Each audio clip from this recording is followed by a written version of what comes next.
Hello বন্ধুরা, আপনাদের সবাইকে স্বাগতম আমার ডেইলি ভিডিওতে। তো আপনাদের সাথে আজকে একটা কথা শেয়ার করব।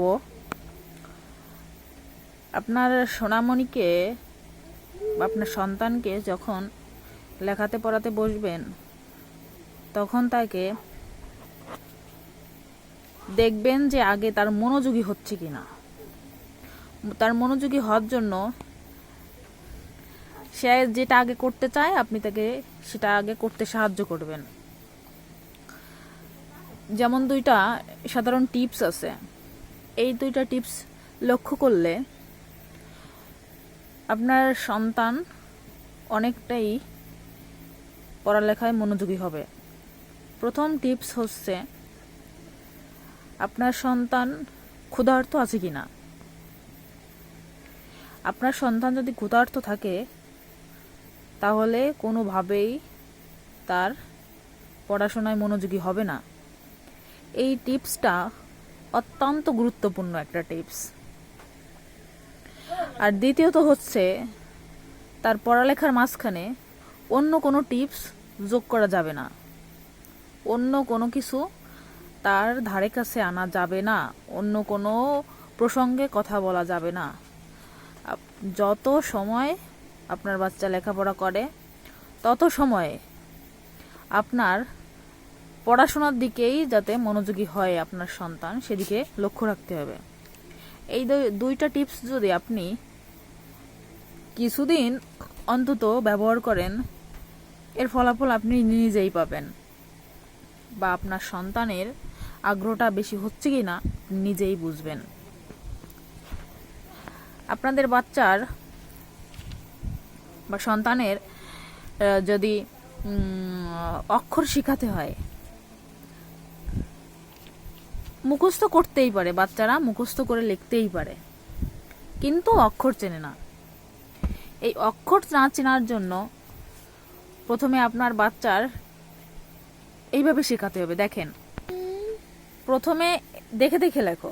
বাবা, স্বরে আ, স্বরে আটা বইতে দেখো কিভাবে কিভাবে লেখা আছে, বইতে যেভাবে লেখা আছে তুমি সেইভাবে লিখবা। হলো না, কিন্তু সেইভাবে হলো না, কাটো।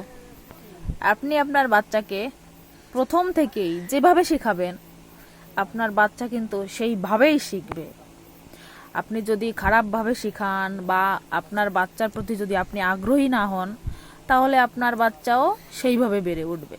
প্রথম থেকেই যদি আপনার বাচ্চাকে আপনি আগ্রহী করে তোলেন, বোঝানোর চেষ্টা করেন, তাহলে ঠিকই আপনার বাচ্চা বুঝবে। হ্যাঁ, হয়েছে।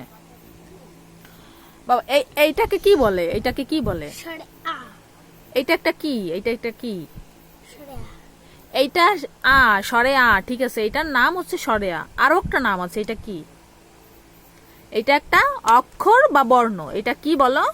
অক্ষর বা বর্ণ। হ্যাঁ, এটা অক্ষর বা বর্ণ। এই অক্ষরটার নাম কি? এই বর্ণটার নাম কি? অক্ষর বা বর্ণ। হ্যাঁ, এই বর্ণটার নাম কি বলো? এটার নাম কি? এই বর্ণটার নাম কি? এটা একটা বর্ণ, এই বর্ণটার নাম হচ্ছে স্বরে আ। বুঝলা? এই অক্ষরটার নাম কি বলো? স্বরে আ। হ্যাঁ, স্বরে আ। এই প্রত্যেকটা হচ্ছে এক একটা বর্ণ। এই প্রত্যেকটা কি? এক একটা বর্ণ। এক একটা বর্ণ। হ্যাঁ, এইগুলোকে, এই বর্ণগুলোর এক একটা নাম আছে। যেমন স্বরে অ, স্বরে আ, এইগুলো হচ্ছে এক একটা বর্ণ, যার নাম স্বরে অ, স্বরে আ। ঠিক আছে, এবার লেখবো হচ্ছে এইভাবে, এই সুন্দর করে যেভাবে বইতে লেখা আছে এইভাবে লেখো। এবার লেখো রস্যু, লেখো এবার রস্যু। আপনার বাচ্চাকে যদি শিখাতে চান তাহলে হুবহু লেখাবেন না। এই ভুলটা আপনি করবেনই না প্রথম দিক থেকে, তাহলে আপনি অনেক ভোগান্তি খাবেন। বন্ধুরা, আপনারা যদি মনোযোগ দিয়ে টিপসগুলো দেখেন, তাহলে বর্ণ শেখাতে হলে বা অক্ষরগুলো শেখাতে কোনোই সমস্যা হবে না, সহজেই আপনার বাচ্চা শিখে যাবে।